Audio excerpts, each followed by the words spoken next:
मंगलम भगवान वीरो मंगलम गौतमो मुनि मंगलम कुंद कुंदार्यो जैन धर्मोस्तु मंगलम सर्वमंगल मांगल्यम सर्वकल्याणकारकम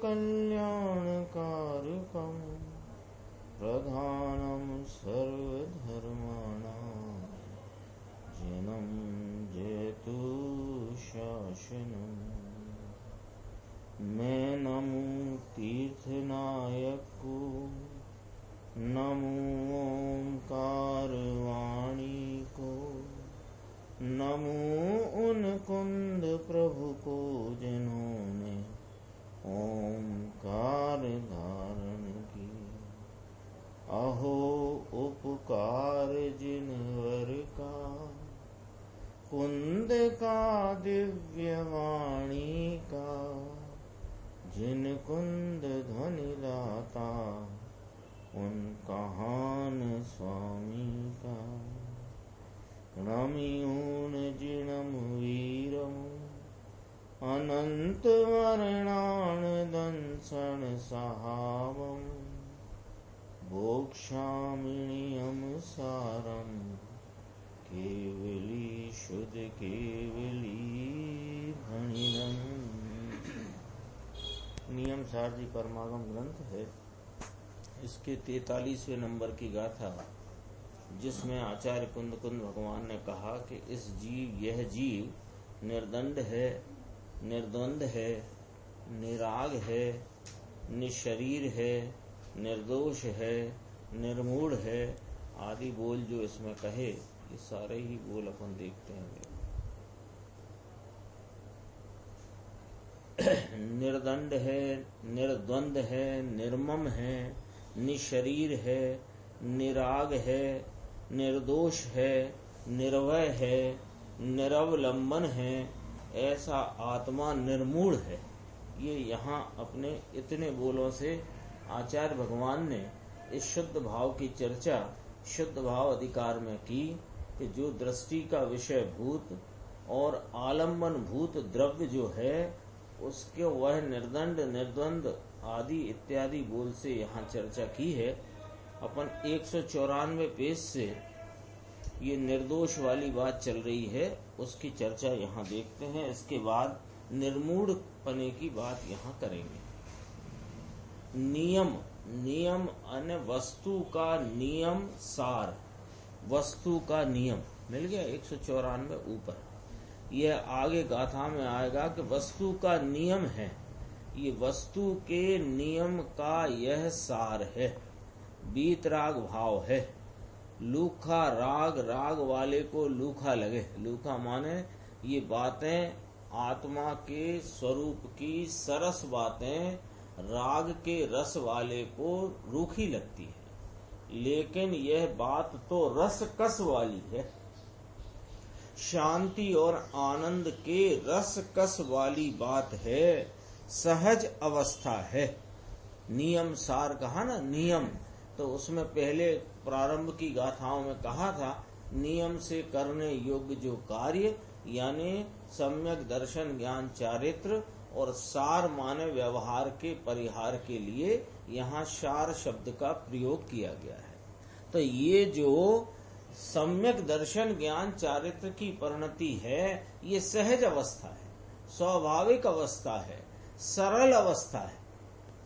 अब अपना चलता निर्दोष का बोल देखो। पवित्र होने के कारण, आत्मा पवित्र होने के कारण, तो पवित्र ये क्या कहा कि सहज ज्ञान शरीर उसके द्वारा, सहज ज्ञान शरीर यानी ज्ञान की अपने स्वरूप तरफ झुकी हुई जो परिणति पवित्र है, उसके द्वारा ज्ञान रूपी शरीर, भगवान को तो ज्ञान शरीर है, ये औदारिक शरीर आदि नहीं, ये तो निशरीर के बोल में बात आ गई है। यहाँ कहते हैं सहज ज्ञान शरीर माने उपयोग की वह स्वाभाविक स्वरूप सन्मुखता की अवस्था, उसके द्वारा ये पवित्र अवस्था के द्वारा पवित्र वेदन में आता है, इसलिए यह आत्मा पवित्र है। तो पवित्र होने के कारण आत्मा निर्दोष है। ये नियम सार है, ये वस्तु का नियम है, वस्तु का कायदा कानून नियम, उसका ये सार है। अब अगला जो बोल है निर्मूढ़ का, इसको दो प्रकार से घटित किया है, वो अपन देखते हैं। एक स्वयपने से, एक परपने से। स्वयपर माने स्वय को जानने बने और पर को जानने बने, उसकी बात यहां चलती है। सहज निश्चय नैसी।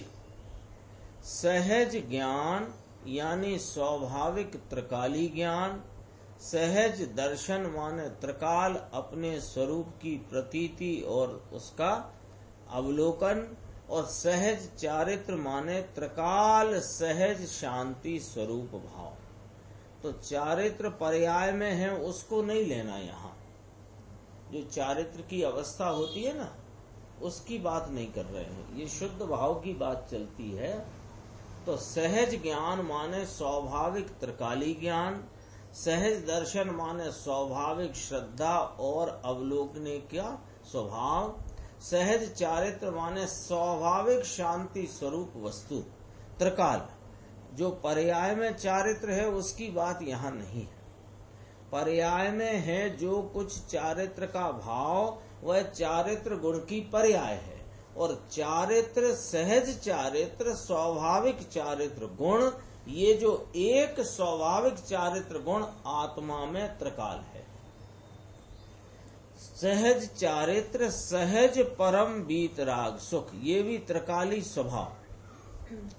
तो सहज परम वीतराग सुख आदि इत्यादि अनेक परम धर्मों का आधारभूत, यानी क्या कहना है कि सहज निश्चय नैसे यानी स्वाभाविक स्वरूप के यथार्थ पने से देखो तो यह आत्मा ज्ञान, दर्शन, चारित्र, वीतरागी सुख ऐसे अनंते स्वाभाविक परम धर्मों का आधारभूत है। परम धर्म माने अनंते गुणों का आधारभूत। ऐसे अनंत गुण का आधारभूत। तो गुरुदेव श्री फरमाते हैं, ये जो आधार की बात है, ये भी व्यवहार से कही है। अनंत गुण का आधार ये द्रव्य है, ये वाली बात भी व्यवहार से की गई है। क्यों कि सुनो, गुण आधे और द्रव्य आधार, ये बात व्यवहार से करी है। आधार आधे वस्तु एक ही होती है, लोगों को समझाने के लिए कहा है कि अनंत गुण हैं और इनका भगवान आधार है। आधे में गुण है और उनका आधारभूत द्रव्य है। ऐसा ये दो पने का भेद डाल करके व्यवहार किया। बात तो कहाँ से शुरू की थी? निर्मूढ़ का बोल चलता है। तो इसमें पहले बात कहाँ से शुरू करी कि सहज निश्चय नय से आत्मा निर्मूढ़ है, ऐसा समझना। तो निर्मूढ़ है, इसका तात्पर्य क्या है?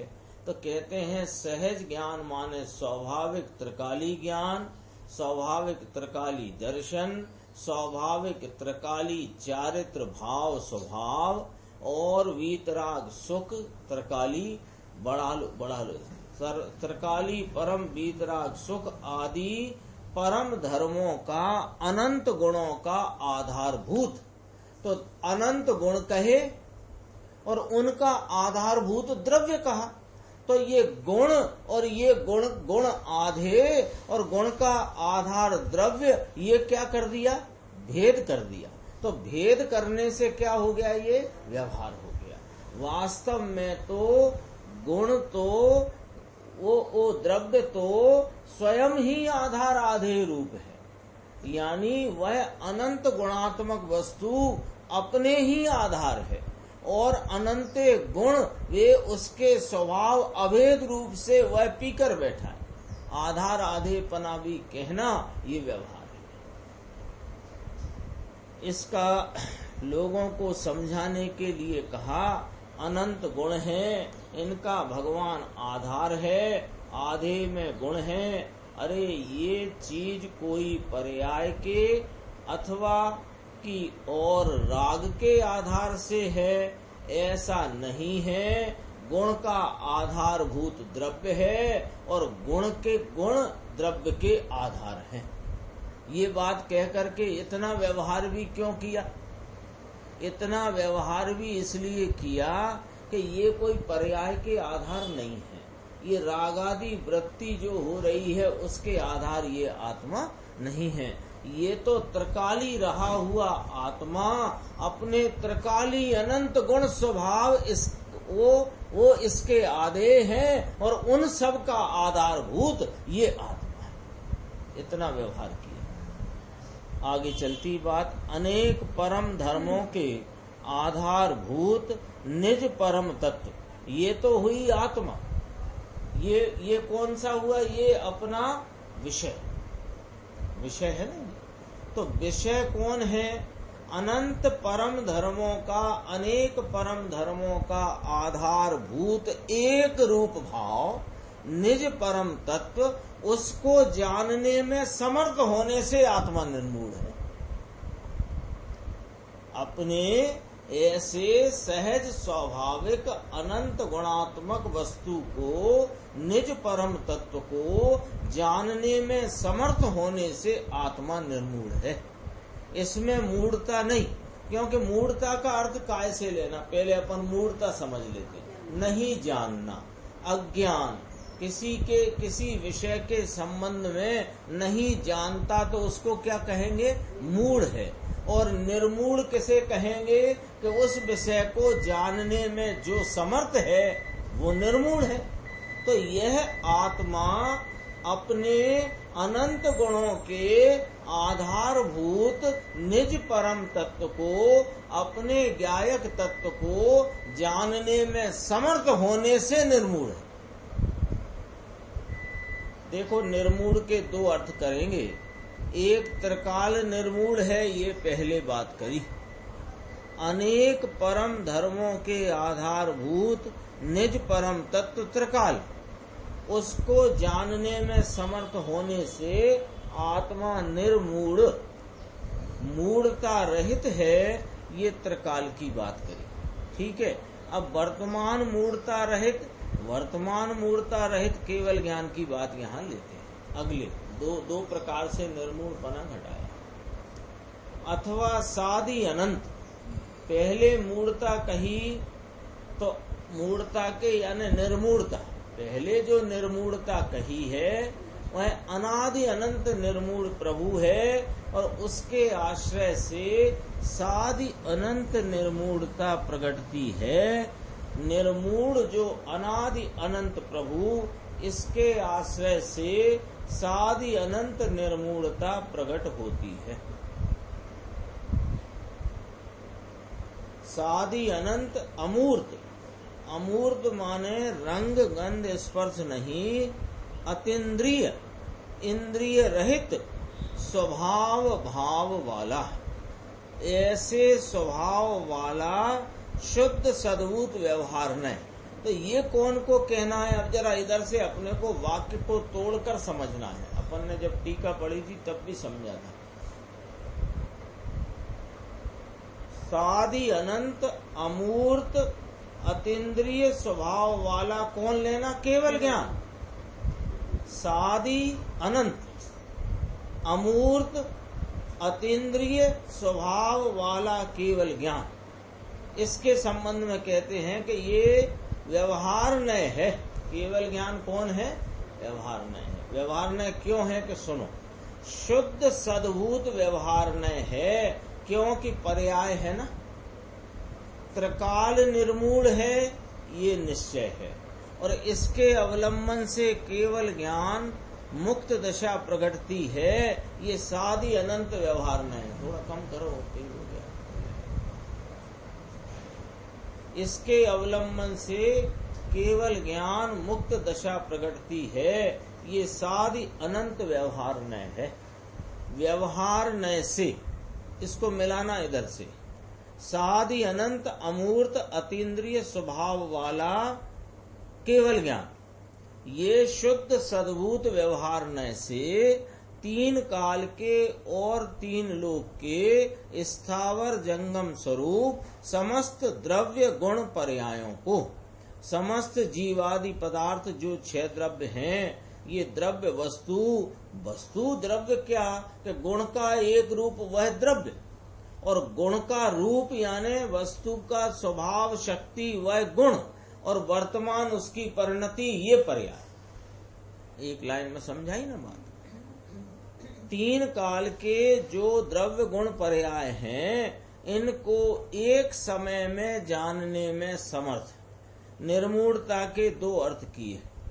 त्रिकाल निर्मूढ़ता है तो पर्याय में निर्मूढ़ता आती है, यानी बात को इस प्रकार समझना कि ये त्रिकाल स्वयं वस्तु, इसको जानने में समर्थ ऐसी एक निर्मूढ़ता आत्मा की कही, और अपने इस पवित्र निर्मूढ़ स्वरूप का आलम्बन लेने से जो पर्याय में यानी ज्ञान की पर्याय में परिपूर्णता का भाव केवल ज्ञान प्रकट होता है, उस केवल ज्ञान में ये व्यवहार नाम शुद्ध सद्भूत व्यवहार से कि तीन काल तीन लोक के स्थावर जंगम सभी द्रव्य, उनके गुण, उनकी पर्यायों को जानने में, एक समय में जानने में समर्थ होने से इसको क्या कहा?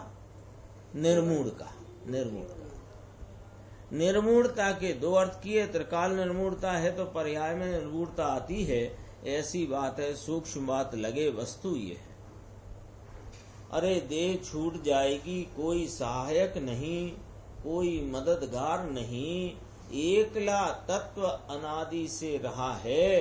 गाथा है ना, एकलो जन्मो एकलो मर्यो, एकलो रहो ये एकलो मुक्ति पाम्यो।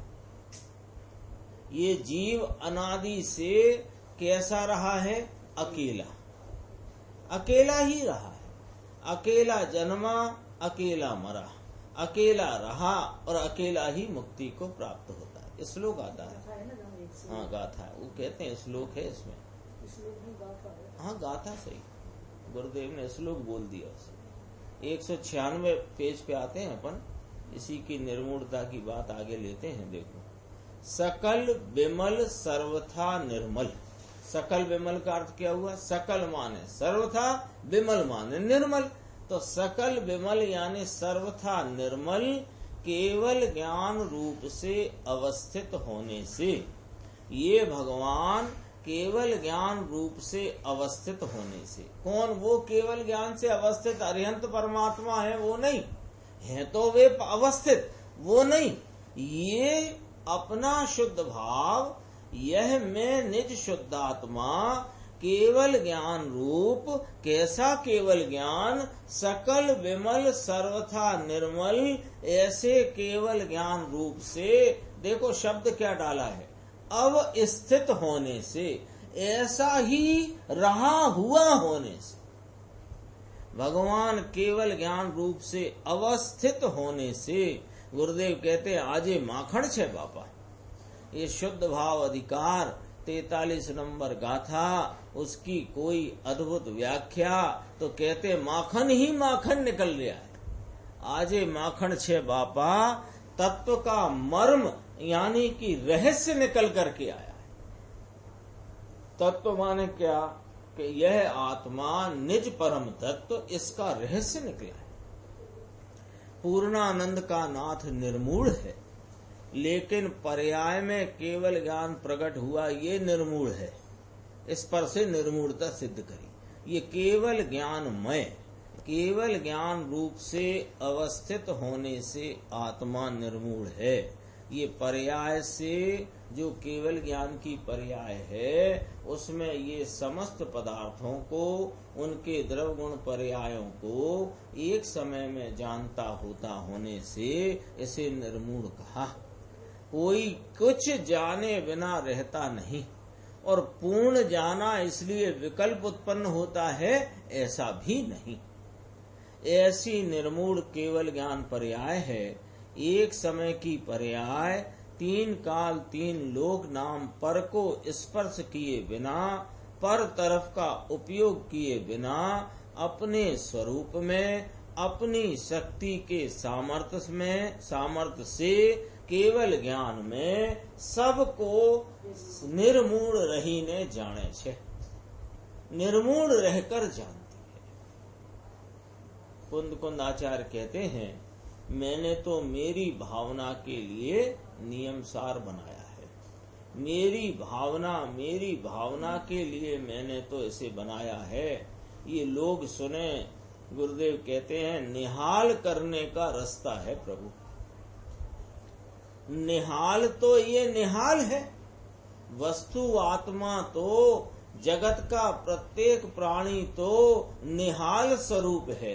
निहाल माने अपने अनंत वैभव संपदा को धरता हुआ है, प्राप्त करेगा नहीं।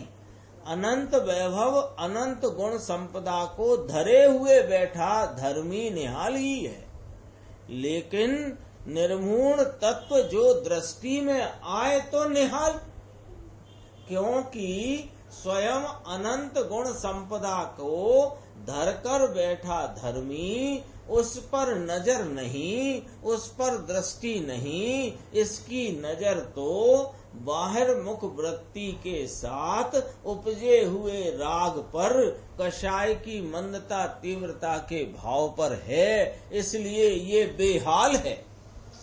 और उधर से दृष्टि छोड़कर अपनी अनंत गुण संपदा की संभाल करे तो निहाल तो है ही, पर्याय में निहाल हो जाता है। बाकी तो सब निहाल व्याल कुछ नहीं। देखो निर्मूढ़ तत्व दृष्टि में आए ये निहाल, ये न्याल लिखा निहाल है, वो है शब्द बोलते गुरुदेव। निर्मूढ़ता पर्याय में प्रकट हुए ये निहाल, बाकी तो सब निहाल व्याल कुछ नहीं। रजनी भाई, ये सब पैसे वैसे से निहाल हो जाते हैं ऐसा नहीं, ऐसा कहते हैं। ये छोड़ देना, पैसे वाली बात आई है नीचे। आत्मा निर्मूढ़ है। अब क्या कहते हैं अगला बोल कि समस्त पाप रूपी शूरवीर शत्रुओं की सेना जिसमें प्रवेश कर सकती नहीं, ये प्रभु यह मैं शुद्ध आत्मा महावज्र का किला, ज्ञान आनंद आदि वज्र का किला है। ये वज्र के किले में किसी का प्रवेश होता नहीं। वज्र का गढ़ होता है ना, वज्र का गढ़, चित्तौड़गढ़, ऐसे कोई गढ़, तो वज्र का किला, इसमें कौन प्रवेश करे। यहाँ कहते हैं समस्त पाप रूपी शूरवीर शत्रु, यानी उग्र में उग्र जो पाप, यहाँ शूरवीर कहा ना, तो उग्र पाप में पुण्य भी लेना और पाप भी लेना। और उग्र क्यों लेना कि इसने इस चैतन्य परमात्मा को अनादि से बेहाल कर रखा है। क्यों कि ये परिणति में उपजता हुआ ये पुण्य पाप रूपी भाव, और इसमें इसका एकत्व और अपने स्वरूप की बेभान पने में ये राग के एकत्व में पड़ा हुआ है, तो बेहाल करके रखा है। ऐसा अनंत गुण संपन्न वस्तु को पर्याय में बेहाल हुआ है। वस्तु में कुछ नहीं बिगड़ा, वो तो वज्र का किला है। तो उग्र में उग्र जो पाप शूरवीर, इसकी सेना। अब सेना का क्या अर्थ होता है? एक नहीं, सेना माने वो शत्रुओं का समूह। शत्रुओं की सेना कहेंगे तो शत्रुओं का समूह। जैसे वो कोई बार नहीं आते, टिड्डी दल आता है, तो टिड्डी सेना आई।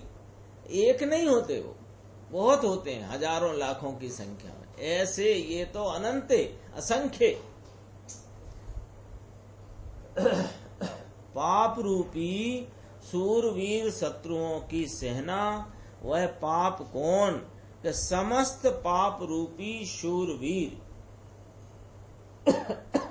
महावीर की, जिसमें विपरीतता ऐसे शत्रुओं की सेना का समूह। ये स्वयं महावीर, लेकिन इसकी भी मान्यता में विपरीतता और बहिर्मुख वृत्ति और रागादि का वेदन, ये उधाई, ये अवलाई, इसको शत्रुओं को शूरवीर का, ऐसी शत्रुओं की सेना का समूह जिसमें प्रवेश नहीं कर सकता। तो अनादि से ये जीव पुण्य पाप शुभ अशुभ भाव रूप वर्ता और उसके एकत्व में वर्तता आया है। तो क्या हुआ कि ये जो वज्र का किला है ना अपना, यह चैतन्य परमात्मा ज्ञान दर्शन सुख चारित्र का समुदाय रूप अभेद अखंड वस्तु, इसके वज्र के किले में कोई पुण्य का परिणाम, कोई कषाय का परिणाम प्रवेश ही नहीं पा सकता, पाया ही नहीं। ऐसे निज शुद्ध अंतः तत्व महादुर्ग नाम किले में, अफ्रीका में है, वहां हफ्सी का बहुत भय है, हफ्सी का बहुत भय। गुरुदेव वहां गए थे ना अफ्रीका, नैरोबी, तो रास्ते में लूट ही ले। हम जहाँ 15 लाख के मकान में उतरे थे तो वहाँ 3 पटारा थे। पहले एक क्या कह रहे हैं बंडी, फिर एक बड़ी बंडी, फिर तार की बंडी, फिर लोहे के तार की तीसरी बंडी। बंडी माने ऐसा उनका मकान जहाँ रुके थे किसी साधर्मी भाई के मुमुक्षु के, तो पहले पूरे में बाउंड्री वाल, उसमें लोहे के तार लगे, फिर उसके बाद एक और बाउंड्री वॉल, फिर एक और बाउंड्री वॉल, उसके बाद फिर उसका मकान। क्यों कि उधर लूटपाट की ज्यादा संभावना। तो कह रहे हैं वो ऐसा किला जैसे में रहते हैं वहां। अरे ये तो कुदरती किला है, ये तो अंदर में कोई आ सके नहीं बापू। ऐसा शुद्ध अंतः तत्व रूप महादुर्ग में किला में बसता होने से आत्मा निर्भय है। ऐसे इसमें रहने में आत्मा निर्भय है। ऐसा यह आत्मा वास्तव में उपाधि है। कैसा? निर्दंड, निर्द्वंद, निर्वम, निराग, निर्दोष, निशरीर, निर्मूढ़, निर्भय। ऐसा यह आत्मा वास्तव में उपादेय है। फिर मोक्ष मार्ग निश्चय को उपादेय कहना ये अपेक्षित है। ये समझना बात को जरा, गुरुदेव क्या कहना चाहते हैं। गुरुदेव ये फरमाना चाहते हैं कि आचार्य परमात्मा और सर्वज्ञ देव ने जो सम्यक दर्शन ज्ञान चारित्राणी निश्चय मोक्ष मार्ग कहा और उसकी उपादेयता कही, वो अपेक्षित उपादेयता है, वास्तव में वो उपादेय नहीं। क्यों कि उपादेय तो एक यह निज शुद्ध परम तत्व जो निर्दंड है, निर्द्वंद है, निर्मम है, निराग है, निर्दोष है, निशरीर है, निर्मूढ़ है, ऐसा जो निर्भय यह आत्मा, ये जो आत्मा है निर्दोष आत्मा, ये वास्तव में उपादेय है। खरेखर ये आत्मा उपादेय है। इसकी उपादेयता में जो परिणति, जो उपयोग की दशा, इस ऐसे निज शुद्ध परम तत्व त्रिकाली ध्रुव एक रूप ज्ञायक भाव अपने सदृश भाव को जो उपादेय करती है, वो परिणति में सम्यक दर्शन और ज्ञान चारित्र की दशा उत्पन्न होती है। तो उत्पत्ति की अपेक्षा, प्रकट करने की अपेक्षा उपादेय कहने में आया है। तो अपेक्षित हुआ कि नहीं? प्रकट करने की नहीं कहते। संवर, निर्जरा, एक देश प्रकट करने योग्य उपादेय, मोक्ष पूर्ण प्रकट करने योग्य उपादेय। तो ये क्या कहा? अपेक्षा से कहा ना। इनमें उपादेयता नहीं, उपादेय तो एक यह अपना त्रैकालिक शुद्ध स्वरूप, एक रूप सदरस ध्रुव ध्रुव ध्रुव ध्रुव ध्रुव सामान्य तत्व है, उसकी बात है। अगला जो है इसी टीका में 57वें श्लोक अमृता सीति का,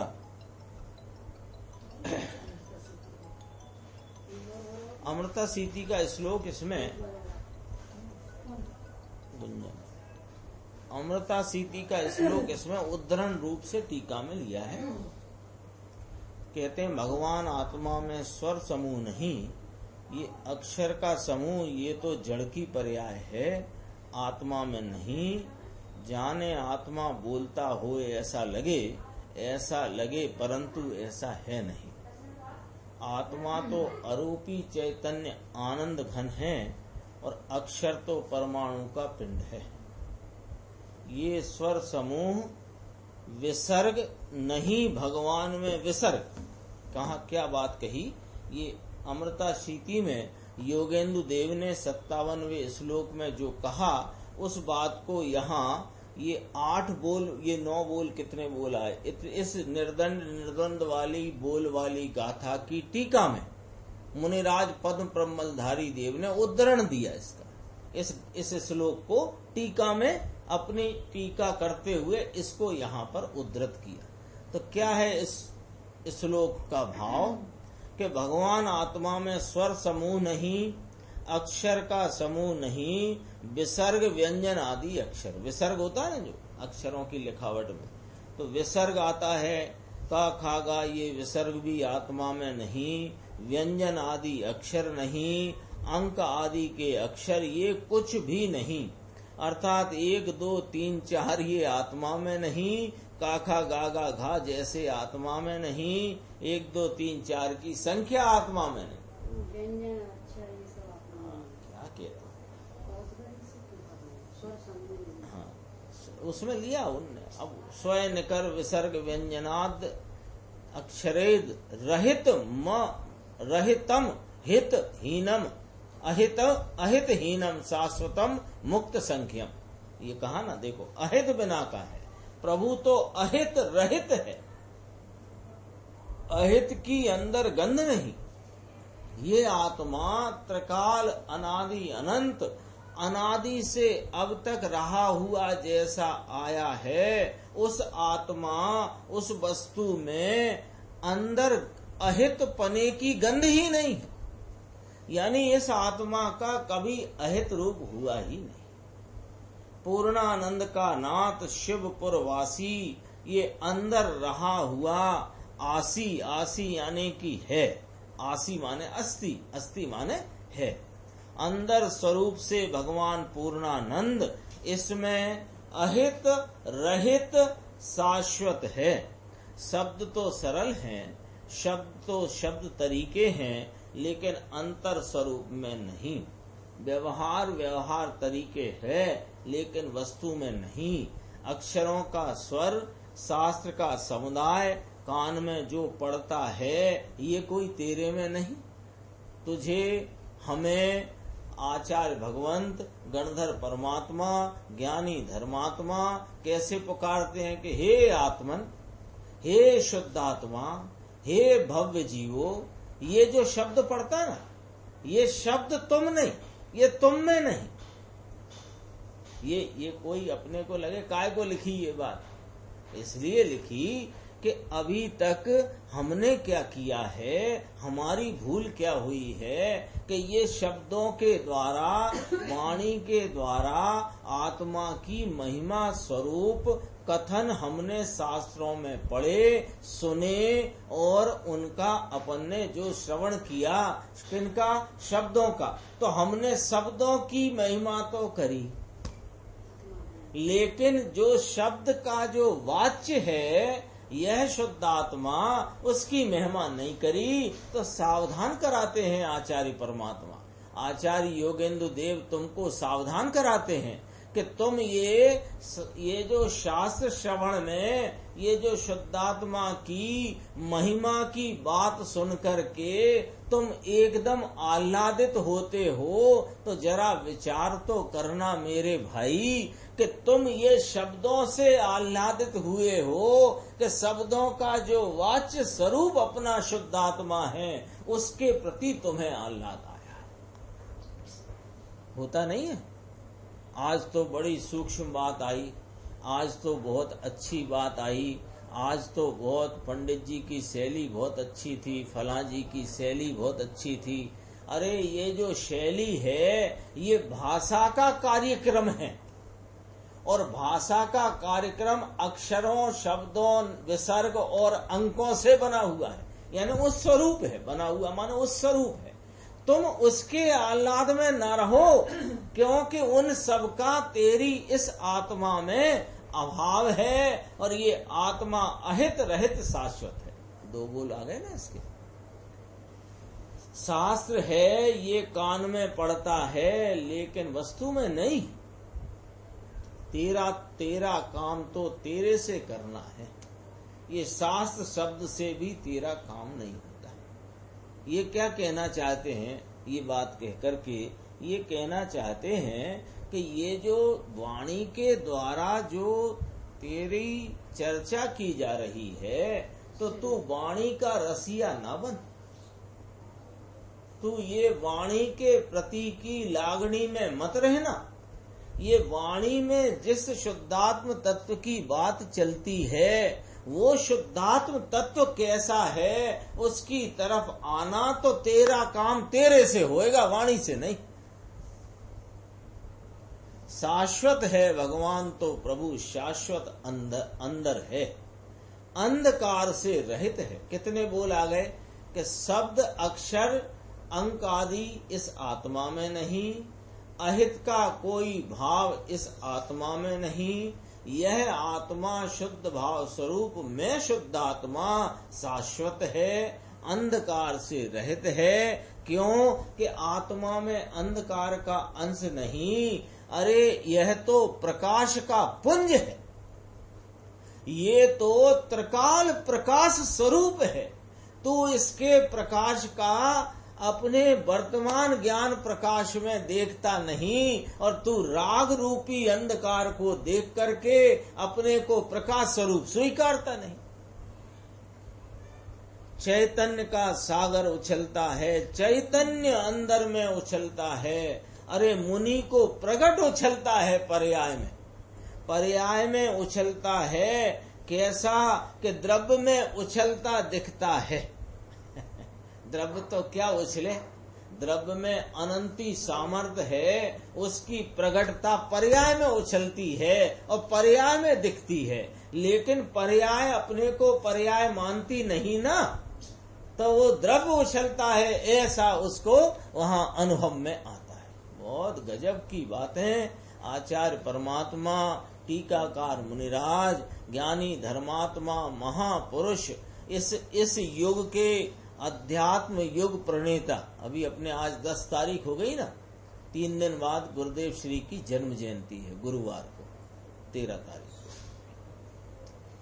ये उछलता दिखता है, इसकी पर्याय में सम्यक दर्शन का उछलना हुए उछले बिना रहता नहीं, अंधकार रहित है यह आत्मा, ऐसे ही स्पर्श रहित है। अरे भगवान में स्पर्श नहीं, किसको स्पर्श है ये बोलो तो सही। यह ज्ञान दर्शन सुख चारित्र शांति का अद्भुत खजाना, यह ज्ञान स्वरूप दर्शन स्वरूप श्रद्धा स्वरूप वस्तु, ये किसको स्पर्श है? अरे वो स्पर्श है जो स्पर्श गुण वाला हो। वास्तव में तो वो भी अन्य परमाणु को स्पर्शता नहीं। किसको कौन स्पर्शे, कौन को छुए, ये दूसरे की बात है। ये योगेंद्र देव का श्लोक यहाँ टीकाकार मुनिराज ने अपनी टीका की व्याख्या में लिया है। रस नहीं, खट्टा मीठा रस, ये रस आत्मा में नहीं। ये सब बातें कोई हेतु से करी है मुनिराज ने, ऐसे ही नहीं करी है कि चलो एक काम करो, स्पर्श की जब मना किया तो रस की भी बात कर देते हैं, ऐसा नहीं। शब्द की बात करी, विसर्ग अक्षर अंक की बात करी कि ये जीव अनादि से ये आत्मा की व्याख्या रूपी जो शब्दों की प्रवाह है, जो शब्दों की वाक्य रूप व्यवस्था है, उसमें ये गाफिल हो जाता है। जो शास्त्रों के शब्द सुनता है उन शब्दों में ये गाफिल हो जाता है। तो कहते हैं ये तेरे में नहीं। तो और ये जो अहित तेरे ही पर्याय में दिख रहा है ना, ये अहित भी तुझ में नहीं। ये अहित तो क्षणिक भाव है और तू शाश्वत है, और तू अंधकार से रहित प्रकाश का पुंज है। ऐसे ही तुमने अब तक किसी को स्पर्श किया नहीं, क्योंकि इसमें स्पर्श नहीं। यानी स्पर्श नहीं का अर्थ क्या हुआ? अस्पर्शी, अपना स्वरूप वाला, अपने में रहने वाला, अपने में रहा। एक शब्द ऐसे ही नहीं डाले हैं आज, मुनिराज ने, आचार्य भगवान ने। फिर कहा रस नहीं, हाँ सरस है, अपने को आज बड़ा रस आया। रस आया, काय का आया तुझे रस, है ना? ये वाणी सुनकर वाणी का रस आया, खट्टा मीठा रस आया। अरे रस का अर्थ है ये आत्मा आनंद शांति स्वरूप है, ऐसा इसकी महिमा का रस आए तो उसको रस कहना। ये रस ठंडा खट्टा मीठा रस आत्मा में नहीं, ऐसे ही गरम ठंडा शीतल स्पर्श आत्मा में नहीं, सुगंध दुर्गंध आत्मा में नहीं, रूप नहीं। और सुनो, पृथ्वी पानी अग्नि और वायु के अणुओं से रहित है। पृथ्वी के अणुओं रहित, पानी के अणु रहित, अग्नि के अणु रहित, वायु के अणुओं रहित। वायु तरीके है भगवान में, ये नहीं। तथा स्थूल दिक् चक्र माने दिशाओं का समूह, पूरब पश्चिम आता ना, पूरब पश्चिम उत्तर दक्षिण, फिर 4 विदिशा और ऊपर और नीचे, ये दिशा आत्मा में नहीं। ये तो चिदानंद स्वरूप, सहजात्म स्वरूप, परमानंद का नाथ, एकला आनंद गंज, आनंद का पिंड प्रभु। इसमें ये अक्षर आदि या की दिशाएं, पूरब दिशा पश्चिम दिशा, ये कोई आत्मा में नहीं, दिशाओं के समूह रहित है। ये आधार दिया टीकाकार मुनिराज ने योगेंद्र देव के अमृता शीति नामक ग्रंथ के कलश का। अब टीकाकार स्वयं श्लोक कहते हैं, 62 नंबर का श्लोक है।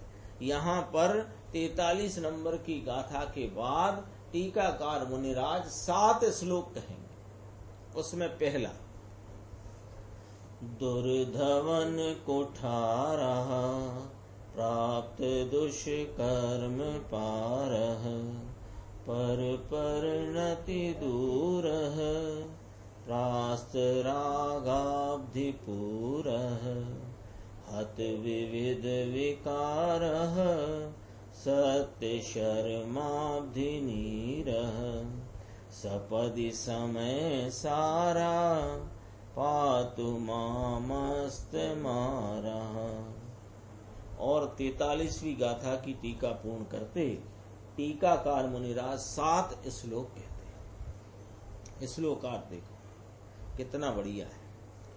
ये अंतिम लाइन पहले पढ़ते हैं अपन कि वह समय सार मेरा शीघ्र रक्षण करो।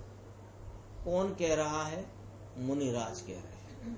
महाराज आप पे क्या कष्ट आ गया, विचार तो करो। यहां से शुरू करेंगे अपन चर्चा, तो उसका रहस्य अपने सामने आएगा कि ये जितने जो आए ना अपन ने पढ़े, दुर्धवन कुठारा प्राप्त दुष्कर्म पारा, पर परिणति दूरा, प्रास रागाब्धि पूरा, हत विविध विकारा, सत्य शर्माविधि नीरा, तो और पातु मामस्त मारा, समस्त काम को नाश करने वाले।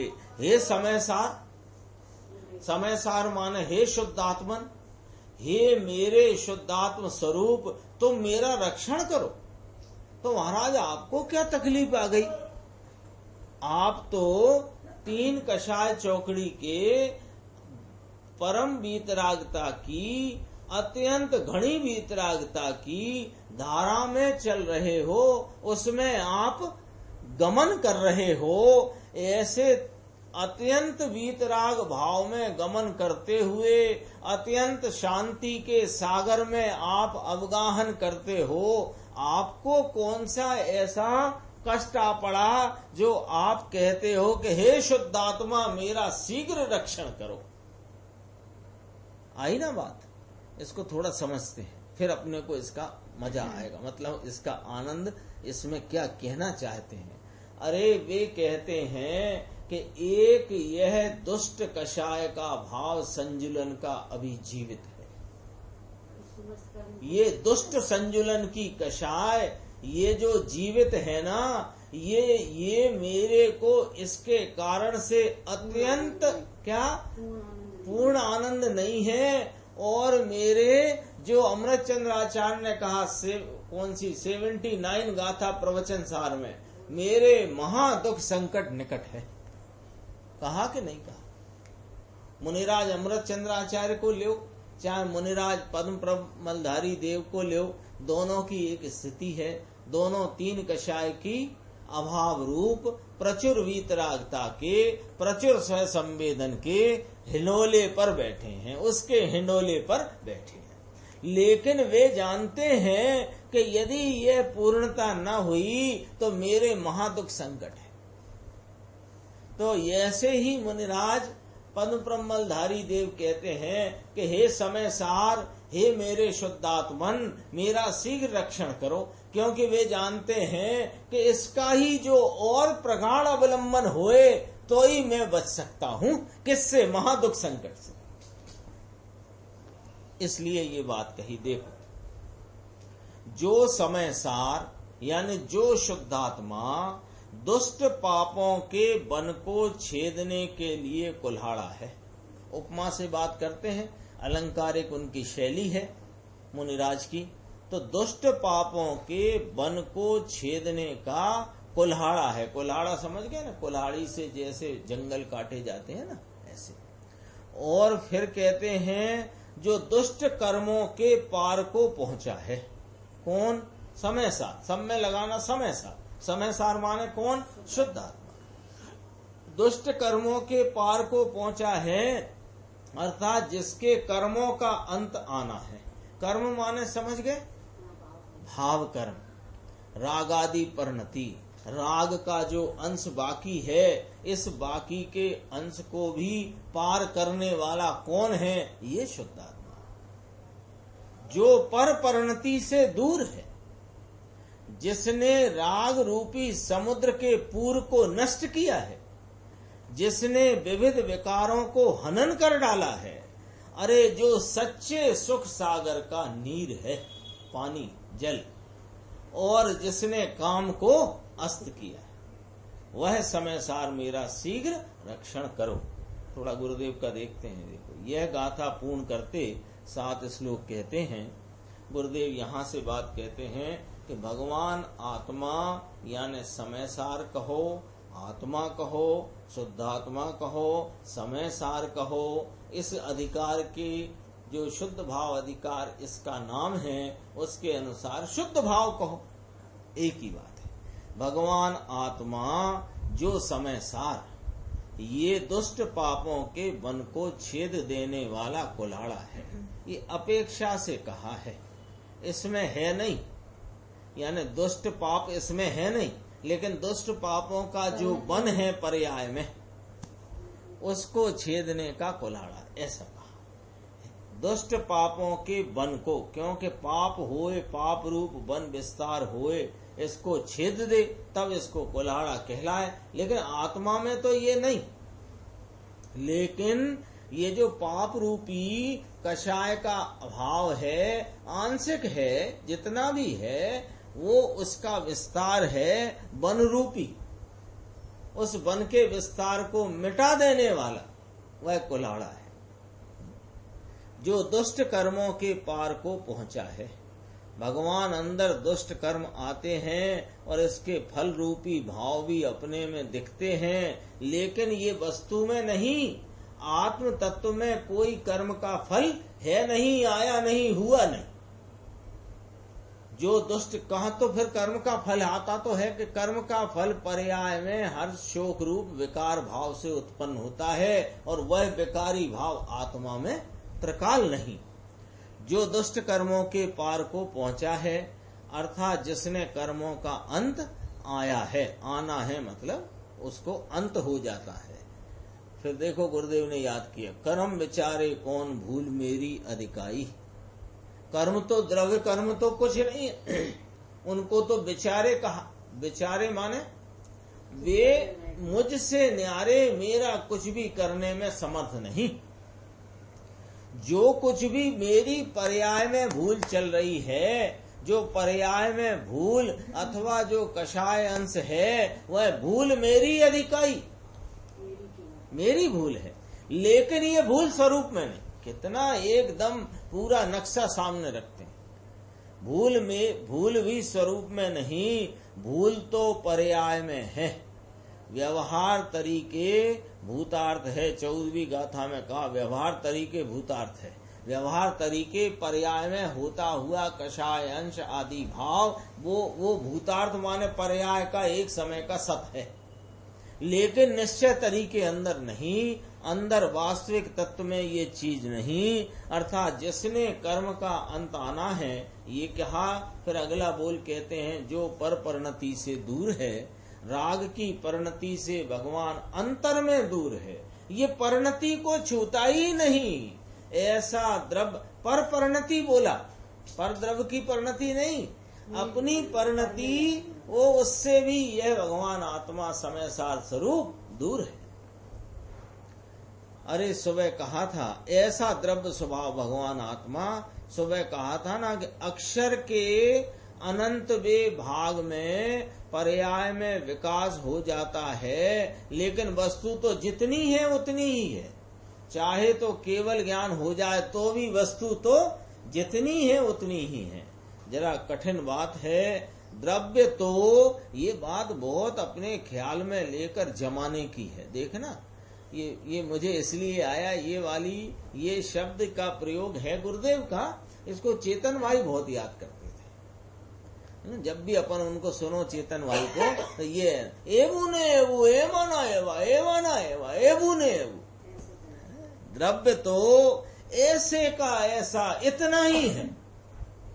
ओहो भगवान, वो लहसुन डूंगली और आलू बटाका में रहा, ये पृथ्वी काय में रहा, तो भी द्रव्य तो ऐसे का ऐसा ही। द्रव्य में कोई घटबड़ हो जाती है ऐसा तीन काल में बनता नहीं। ऐसी कोई अलौकिक अचिंत्य चमत्कारिक वस्तु ये मैं हूँ आत्मा के अक्षर के अनंत में भाग पर्याय रहे तो दूसरी शक्ति इसमें विशेष रहना चाहिए कि ना। ये तो जो है वो है। पर्याय में केवल ज्ञान प्रकट होता है तब पूर्ण दशा प्रकट हुई। ऐसी दशा प्रगटी तो इतना तो अंदर में घटाड़ा हो गया क्या कि अरे इसमें खामी मामी नहीं होती है। केवल ज्ञान होए तो खामी नहीं, और अक्षर के अनंत में भाग निगोद में रहा तो पुष्टि नहीं कि अभी तो थोड़ा ही विकास है ज्ञान का, तो बहुत भरा पड़ा है अभी, और अब पूरा केवल ज्ञान खिल गया तो अब अंदर रहा नहीं। ऐसा नहीं, ये तो अनादि अनंत एक रूप सच्चिदानंद प्रभु सम्यक दर्शन का विषय शुद्ध भाव पूर्णानंद के नाथ में बड़ घट है नहीं। अपनी चर्चा यहाँ तक आई। अब इसके आगे और भी 6 श्लोक हैं और ये श्लोक की भी चर्चा बाकी है, अपन आगे की स्वाध्याय में उससे देखेंगे। निज निधि निज में बताई यह अनंत उपकार है, उसके लिए जिन वाणी मां को वंदना शत बार।